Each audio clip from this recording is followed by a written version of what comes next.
and you've said them before in your own mind or out loud. Okay? Let's go ahead. Sound familiar? Maybe later. I don't really feel like it. What's the rush? I still have time. Wait, that was you today? Every day, students around the world and the country face a life-crippling epidemic.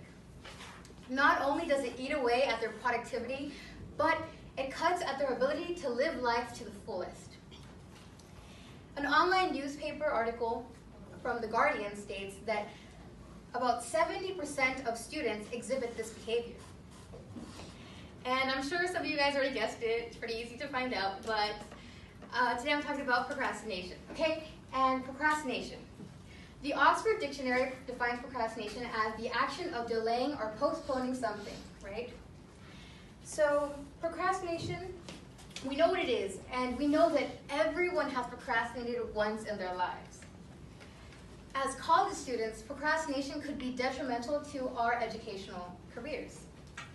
As an active procrastinator myself, sadly, I have experienced and witnessed the negative effects of how procrastination can have on your life. In addition to these personal experiences, I have done extensive research on this topic, and I'm eager to share with you. After listening to this speech, you will gain an understanding of the value of time, become familiar with some time management skills, and hopefully be able to implement them in your own lives. First, I'm going to go ahead and talk about some problems, then some causes, and eventually propose some solutions to this. Here we go.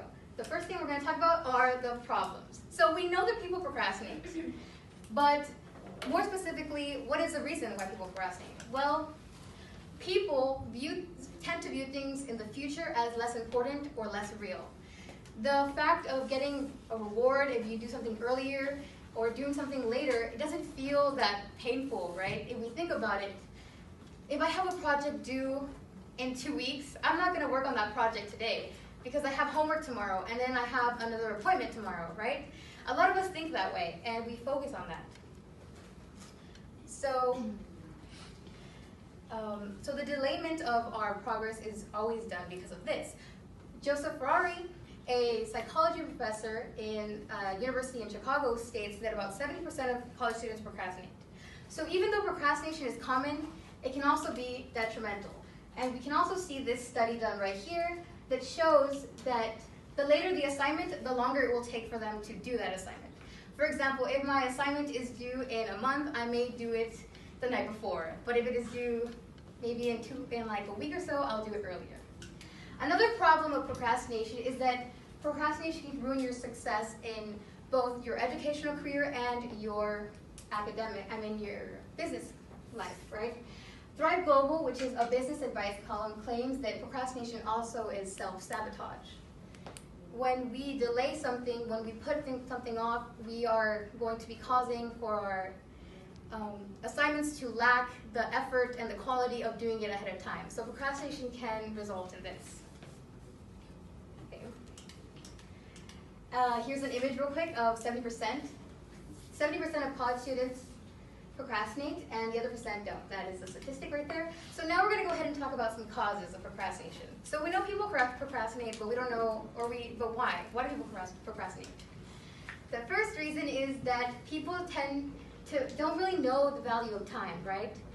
People say like, okay, well, I'm still young, I have forever, there's no problem, no need to worry, I have a lot of time left, there's nothing that's gonna be now, I'm not gonna feel it now, it's okay, right? And there's a quote by William Penn that says, time is what we want the most, but what we value and waste the most as well. Another problem of procrastination is that we lack the important development. So a lot of times we don't have those skills. We're given homework, we're given assignments, but we're never told, okay, do it in this manner, do it in this fashion. We're just given a work and expected to do it. So that is another problem that we face. Next, we're going to talk about some solutions. So a solution that we could do is become more time conscious. And this is hard at times, it can be. For example, sometimes I don't really understand, like, okay, what time is it right now? Or how is it that sorry.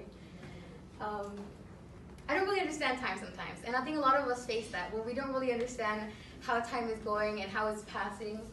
So a solution to this is the Eisenhower matrix. I'm not sure if you guys are familiar with it or not. It's also called the urgent and problem chart matrix. So as you see here, I'm going to use this. This is urgent, not urgent, important, and not important. As you see, right here in quadrant 1 is important and urgent. And here it's quadrant 2, important, but it's not urgent. Urgent, but not important, and not important and not urgent. So what's the difference between urgent and important, right? Urgent is, it's due right now, you gotta do it, you gotta get to work, it needs to be done today. And important means it has value to it, it needs to get done, but it doesn't have to get done right now. So here we go ahead and see that we have this chart, and it goes here, urgent and important, then you do it. If it's not urgent, but it's very important, then you're gonna go ahead and plan ahead for it, but you're not gonna do it right now. If it's right here in 3, it's urgent, but it's not important, you can either, of course, go ahead and delegate it for later, or you can do it at a different time. And the last one, not urgent and it's not important, then you gotta eliminate it, okay? A lot of times, procrastination is also based on because we want to do different things, right? It's not urgent, it's not important, but we still want to do it. Well, that's some things that you got to eliminate and not focus on at the moment. So this is something that is a solution to us not valuing our time. We can manage it with this chart. Another solution is to become more accountable. Become more accountable for our time. This means essentially that we implement skills and things to become more accountable and to recall what is important and what it needs to be done now. We can do planners, charts, graphs, whatever it is, and we also need to get maybe somebody who can help us become accountable, but these are ways that we can be accountable for our time and implement good time management skills. Lastly, in conclusion, I want to say that today we talked about some problems that are faced with people who procrastinate. We talked about some causes as to why that is, and lastly, we talked about some solutions that we can do to eliminate that. I want to say that at this very moment, time is ticking away, and time flies. The value of time is immeasurable. So instead of just wasting your time, choose to be accountable and use your time wisely. Thank you.